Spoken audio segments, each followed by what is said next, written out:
Hello students. In today's class, we are going to continue our E1 chapter first and also get ready with the stationery stuff with you so that we will do classwork also while seeing the video. First, let us continue with the question answers. Yesterday we did few, today we will be doing again few. Second, answer the following questions.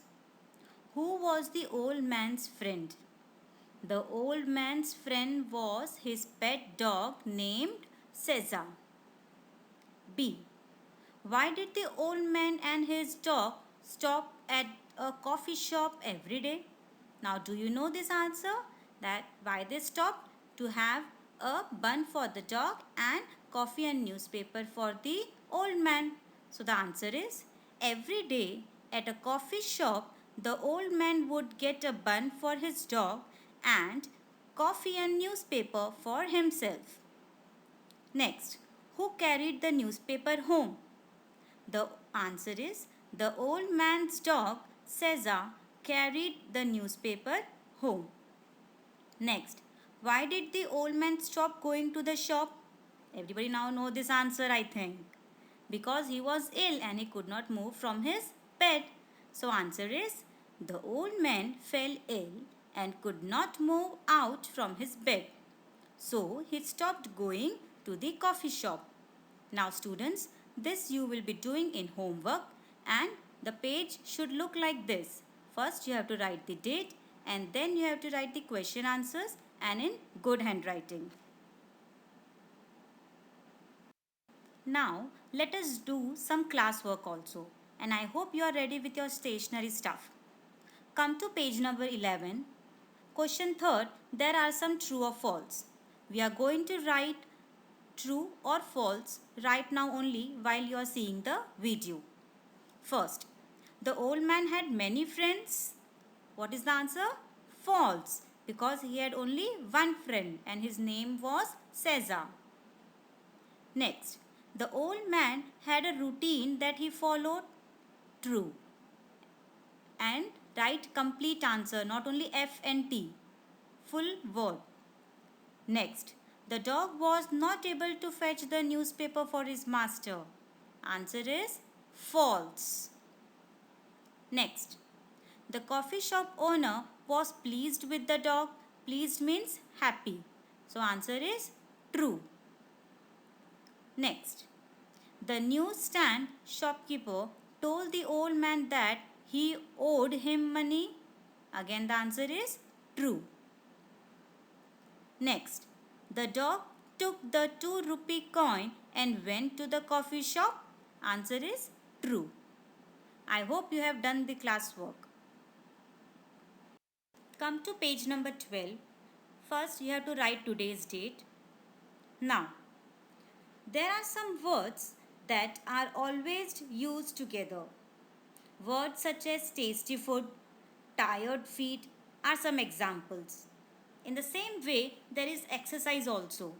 Column A and column B. You have to match the words. You have to write in the same pattern I have written. Now special. We use special children.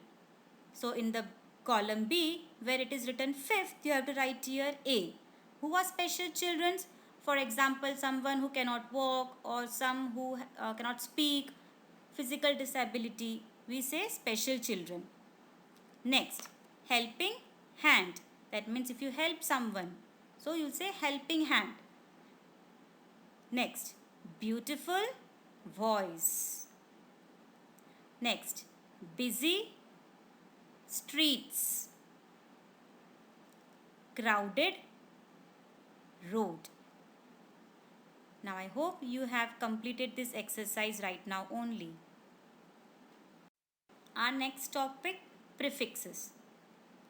A syllable or a word part added to the beginning of a word is called a prefix. Whenever you add a word before a word, that word is called prefix. For example, you and un, re, pre, miss, dis, I am, im, in, in. Whenever you add these words before a word, and it will make a new word. So these words are called prefixes. They expresses the opposite meaning when combined with certain words. Let's see some more examples so that your concepts will be clear. Now all these red line words, they indicate prefixes. For example, if I add miss with take, the word will be mistake. If I add im with the possible word, so the new word will be impossible. Next, if I add in with the word correct, the answer will be incorrect. If I add dis with the word obey, the answer will be disobey. Un plus well, it will be unwell.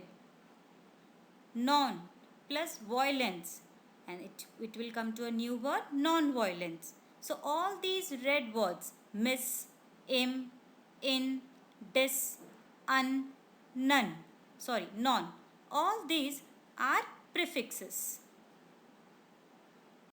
Let's do again the classwork.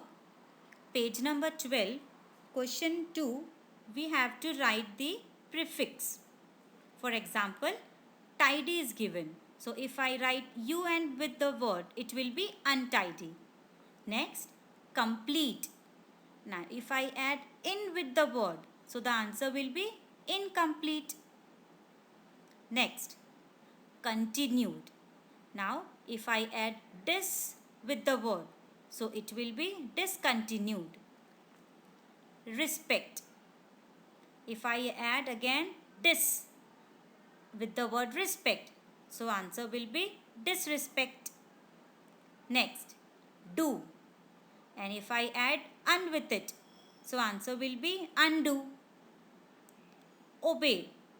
If I add with this dis, so it will be disobey. Next, sufficient. Sufficient means enough. If this word, before this word I add in, so it will be insufficient. That means not enough. Next, tie. Before the word tie, if I add un, so it will be untie. Do the classwork right now only. Now here goes our assignment. As you have seen in the beginning of the video, we discussed some question answers. The same you have to write in your notebook. You have to write questions as well as answer in your E1 Fair notebook. Once the work is complete, send the photo of the same to my email ID. Students, please note, write in a very good handwriting.